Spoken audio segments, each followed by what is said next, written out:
Hello student, আজকে তোমাদের আমি যেটা পড়াবো সেটা হচ্ছে ক্লাস 7-এ lesson 1 the book of nature by Jawaharlal Nehru. দেখো এখানে কি বলেছে, আমরা শুরু করি তাহলে। Pandit Jawaharlal Nehru was a great freedom fighter and the first prime minister of independent India. তার মানে কি বলেছে, পণ্ডিত জওহরলাল নেহরু একজন মহান স্বাধীনতা সংগ্রামী এবং স্বাধীন ভারতের প্রথম প্রধানমন্ত্রী ছিলেন। He was a very good writer as well. তিনি একজন খুব ভালো লেখকও ছিলেন। The discovery of India, glimpses of world history and an autobiography আর some of his noted works. ঠিক আছে, তার মানে কি বলেছে, তার লেখা কিছু, সেগুলো মানে কিছু বই হচ্ছে, দেখো, ভারতের আবিষ্কার সমূহ, বিশ্বের এক ঝলক ইতিহাস, ঠিক আছে, এবং হচ্ছে আমাদের আত্মজীবনী। ঠিক আছে, বিশ্বের এক ঝলক ইতিহাস এবং আত্মজীবনী মনে রাখার মতো কাজ তার লেখা। During the late 1920s, he wrote a series of letters to his young daughter Indira to share his ideas, thoughts and knowledge with her. 1920 শেষের দিকে তিনি তার মেয়ে ইন্দিরাকে, অর্থাৎ ইন্দিরা গান্ধীকে, জওহরলাল নেহরুর মেয়ে হচ্ছে ইন্দিরা গান্ধী, তো তাকে তিনি অনেক চিঠি লেখেন। ঠিক আছে, মানে তার আইডিয়া, তার যে ভাবনা চিন্তা, সেগুলো শেয়ার করার জন্য, তার থটগুলো, তার নলেজ, যা যা বিষয়ে তিনি জানেন সেই বিষয়ে তার মেয়েকে তিনি সেটা বোঝানোর জন্য, সেটা তাকে জ্ঞান অর্জন করানোর জন্য তাকে কিছু চিঠি তিনি লেখেন। This letter were later compiled into a book titled Letters from a Father to His Daughter. এই চিঠিগুলোই পরে কি হয়, একটি বই আকারে নেয়। ঠিক আছে, সেই বইটির নাম হলো letters from a father to his daughter, তার মানে একজন পিতার থেকে মেয়ের জন্য চিঠি। The present text is an excerpt from the book. তার মানে এখানে কি বলেছে, এই যে আমরা পাঠ্যটি যেটা পড়বো, ঠিক আছে, সেটি এই বইটারই একটি অংশ। ঠিক আছে, তো দেখো বন্ধু স্টুডেন্ট, আমরা আজকে পড়বো ইউনিট 1। কি পড়বো? ইউনিট 1। ইউনিট 1-এ কি বলেছে দেখো।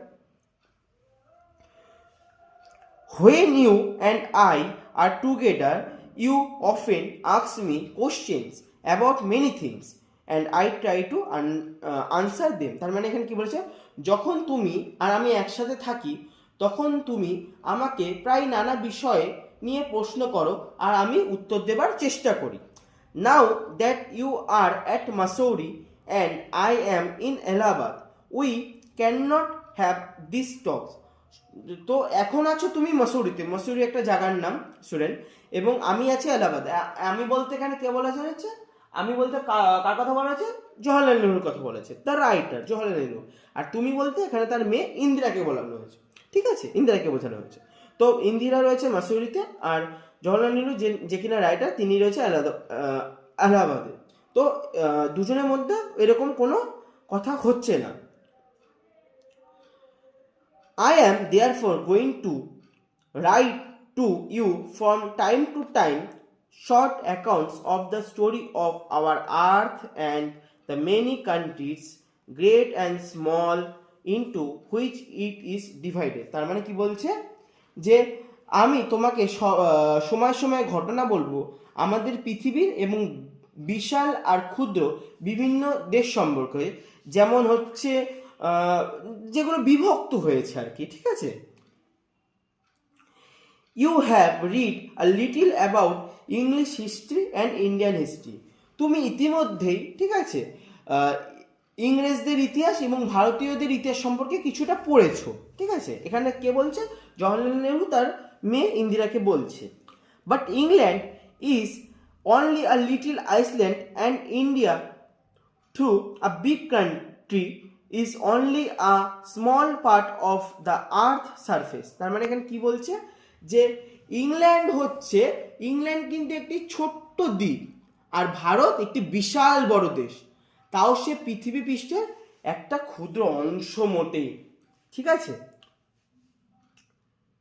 if we want to know something about the story of the world of ours, ঠিক আছে, we must think of all the countries and all the peoples that have inhabited it. ঠিক আছে, তার মানে এখানে কি বোঝাতে চেয়েছে যে আমরা যদি পৃথিবী সম্পর্কে কিছু জানতে চাই তাহলে আমাদের অবশ্যই সব দেশ এবং তাদের অধিবাসীদের সম্পর্কে জানতে হবে যারা এখানে বাস করে, এবং কেবলমাত্র আমরা যেখানে জন্মেছি শুধু সেই দেশের কথাটি নয়, আমাদের এখানে প্রত্যেকটা দেশের প্রত্যেকটা অধিবাসীদের সম্পর্কে জানতে হবে। এবং শুধুমাত্র যে আমরাই যে দেশটা সম্পর্কে জন্মেছি সেই দেশটা সম্পর্কে না, আমাদের সবার সম্পর্কে জানতে হবে। ঠিক আছে, আচ্ছা, and not mainly of one little country where we may have been born, মানে বোঝাতে চেয়েছে যে আমরা যেখানে জন্মেছি শুধু সেখানেই না, আমাদের প্রত্যেকটা দেশের প্রত্যেকটা অধিবাসীদের সম্পর্কে জানতে হবে। তারপর দেখো কি বলেছে second স্ট্যান্ডার্ডে, I am afraid I can only tell you very little in this letter of mine. আমার এখানে আমি মানে খুবই আর কি কি বলে, আমি মানে তুমি নিশ্চয়ই জানো যে আমাদের পৃথিবী অনেক বড়। ঠিক আছে, মানে এখানে আমাদের পৃথিবী অনেক বড়, কিন্তু আমি তোমাকে আমার মানে খুব ভয় করে যে আমি খুব ভয় পাচ্ছি যে আমি তোমাকে খুব সামান্যই একটু কিছু বলতে পারবো আমার চিঠিতে, কারণ আমাদের পৃথিবী খুবই বড়। But that little I hope will interest you and make you think of the world as a whole and of other people in it as our brother and sister. তার মানে এখানে কি বলেছে দেখো, এখানে বলেছে যে আমি কিন্তু মনে করি এই সামান্য কথাই তোমার মনোযোগ আকর্ষণ করবে এবং পৃথিবীকে সম্পূর্ণভাবে চিন্তা করতে এবং এর মধ্যেকার অন্যান্য মানুষদের যে এই যে ব্রাদার্স অ্যান্ড সিস্টার মানে ভাই বোন যারা আছেন আমাদের হিসাবে ভাবতে, মানে পৃথিবীটাকে পুরো একটা মানে আমরা যদি একটা পরিবার মনে করি না, তাহলে আমরা বুঝতে পারবো যে পৃথিবীতে সবাই আমাদের ভাই বোন। আচ্ছা, তারপর দেখো, when you grow up you will read about the story of earth and her peoples in fad books and you will find it more interesting than any other story or novel that you may have read. ঠিক আছে, তুমি যখন তুমি বড় হবে তখন তুমি পৃথিবী এবং তার মানুষদের গল্প অনেক মোটা মোটা বই, এখানে ফ্যাট বুকস বলতে বোঝানো হয়েছে অনেক মোটা মোটা যে বইগুলো হয় সেখানে তুমি জানতে পারবে। তুমি দেখবে তোমার পড়া অন্য যে কোনো গল্প ও উপন্যাসের চেয়ে এগুলো অনেক বেশি আকর্ষণীয়, মানুষের সম্পর্কে জানা অনেক বেশি আকর্ষণীয়। ঠিক আছে, আচ্ছা, তারপরে স্ট্যান্ডার্ডে আমরা যাই। আচ্ছা দেখো এখানে কি বলেছে, you know of course that our earth is very very old. তুমি জানো যে আমাদের পৃথিবী অনেক অনেক পুরনো, millions and millions of years old, লক্ষ লক্ষ বছরের পুরনো আমাদের এই পৃথিবী। ঠিক আছে, and for a long long time there were no man or woman living in it. তার মানে কি বলছে এখানে আরেকবার দেখো তোমরা, যে আমাদের এই পৃথিবীতে লক্ষ লক্ষ বছর পুরনো এবং দীর্ঘদিন ধরে এখানে কোনো পুরুষ বা মহিলা কিন্তু বাস করতো না আমাদের পৃথিবীতে। ঠিক আছে, before the man came there only animals. যখন পৃথিবীতে মানুষজন আসেনি তখন পৃথিবীতে কারা বাস করতো? অ্যানিমেলসরা, অর্থাৎ পশুরা। And before the animals there was a time when no kind of life existed on the earth. ঠিক আছে, তার মানে যখন অ্যানিমেলরাও আসেনি, অর্থাৎ যখন আমাদের পশুদেরই কোনো অস্তিত্ব ছিল না, ঠিক আছে, যখন প্রাণীদেরই কোনো অস্তিত্ব ঘটেনি, ঠিক আছে, আমাদের এখানে হচ্ছে গিয়ে তোমার মানে there is no kind of existence, মানে পৃথিবীতে কিছুই ছিল না। ঠিক আছে, পৃথিবীতে কিচ্ছু ছিল না যখন পশু পাখিরাও আসেনি। ঠিক আছে, প্রথমে তো সবার লাস্টে এসছে মানুষ, স্টুডেন্ট, সবার লাস্টে এসছে মানুষ, তার আগে ছিল পশু পাখিরা, পশুরা, তার আগে কিন্তু এই পৃথিবীতে কোনো কিছু এক্সিস্টেড করতো না। It is difficult to imagine this world of ours which is so full today of all kinds of animals and men to to be without them.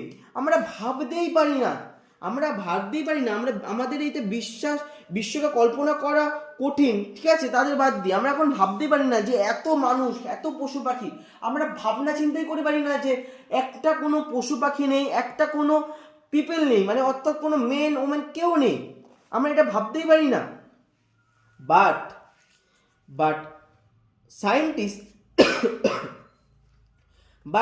scientists and those who have studied and thought a great deal about these matters tell us that there was a time when the earth was too hot for any living being to live on it। তার মানে কি বলতে চেয়েছে যে যা এখন আমাদের মানুষ ও জীবজন্তু দ্বারা পরিপূর্ণ আছে, আমাদের এই পৃথিবীটা মানুষ এবং জীবজন্তু দ্বারা পরিপূর্ণ, ঠিক আছে, কিন্তু বিজ্ঞানীরা এবং যারা এই বিষয়ে নানা মানে ভীষণ পড়াশোনা করেছেন, প্রচুর পড়াশোনা করেছেন এবং চিন্তা ভাবনা করেছেন, তারা আমাদের বলেছেন যে এক সময় পৃথিবীতে এত বেশি গরম ছিল যে সেখানে কোনো জীবন্ত প্রাণীর পক্ষে বাঁচা সম্ভব ছিল না, ঠিক আছে, আমাদের কিন্তু জীবন্ত কোনো প্রাণীর পক্ষে বাঁচা সম্ভব ছিল না, কারণ আমাদের পৃথিবীটা এত গরম ছিল। তারপরে দেখো কি বলছে, and if we read their books and study the rocks and the fossils, the remains of old animals, we can ourselves see that this must have been so। অর্থাৎ কি বলছে যে আমরা যদি তাদের বই পড়ি, কাদের, অর্থাৎ যারা অনেক বিষয় পড়াশোনা করেছেন এবং যারা সায়েন্টিস্ট, এবং পাথর ও জীবাশ্ম, ঠিক আছে, রক্স অ্যান্ড ফসিল মানে হচ্ছে পাথর এবং জীবাশ্ম, জীবাশ্ম মানে হচ্ছে মৃত প্রাণীর অংশ, ঠিক আছে, মৃত প্রাণীর অংশ, যারা কিনা অ্যানিমেল ছিল তাদের মৃত প্রাণীর যে অংশগুলো বা জীবাশ্মগুলো নিয়ে পর্যবেক্ষণ করি, এবং তবে নিজেরাই তা দেখতে পাবো যে একসময় নিশ্চিত সেরকম ছিল। আমরা যদি তখন তাদের জীবাশ্ম দেখতে পারি, যে বই পড়ি বা সত্যি তাদের সেই পাথর জীবাশ্ম এগুলো যদি দেখতে পারি, তাদের বই পড়ি এবং তাদের কি বলে ওটাকে তোমরা বলো, যে নানা বিষয় আমরা জানতে পারি, আমরা জ্ঞান অর্জন করতে পারি, তাহলে বুঝতে হবে যে সত্যি এরকম সত্যি ছিল পৃথিবী অনেক বেশি গরম ছিল, ওই জন্য কোনো প্রাণী এখানে বাঁচতে পারতো না। তো এই বলেই আমার ইউনিট 1টা শেষ হলো, ঠিক আছে। ইউনিট 1-এর কিছু অ্যাক্টিভিটি আছে, সেগুলো আমি তোমাদের পরের দিন করাবো, নিশ্চয়ই করাবো, আমি খুব জলদি ভিডিও নিয়ে আসবো, এখানে সব করা আছে আমি দেখছি, ঠিক আছে, এগুলো সব করেই দেবো তোমাদের, ঠিক আছে ফ্রেন্ডস। আমি পরের ভিডিওতে আসছি এই অ্যাক্টিভিটি 1, 2, 3 এবং 4 নিয়ে।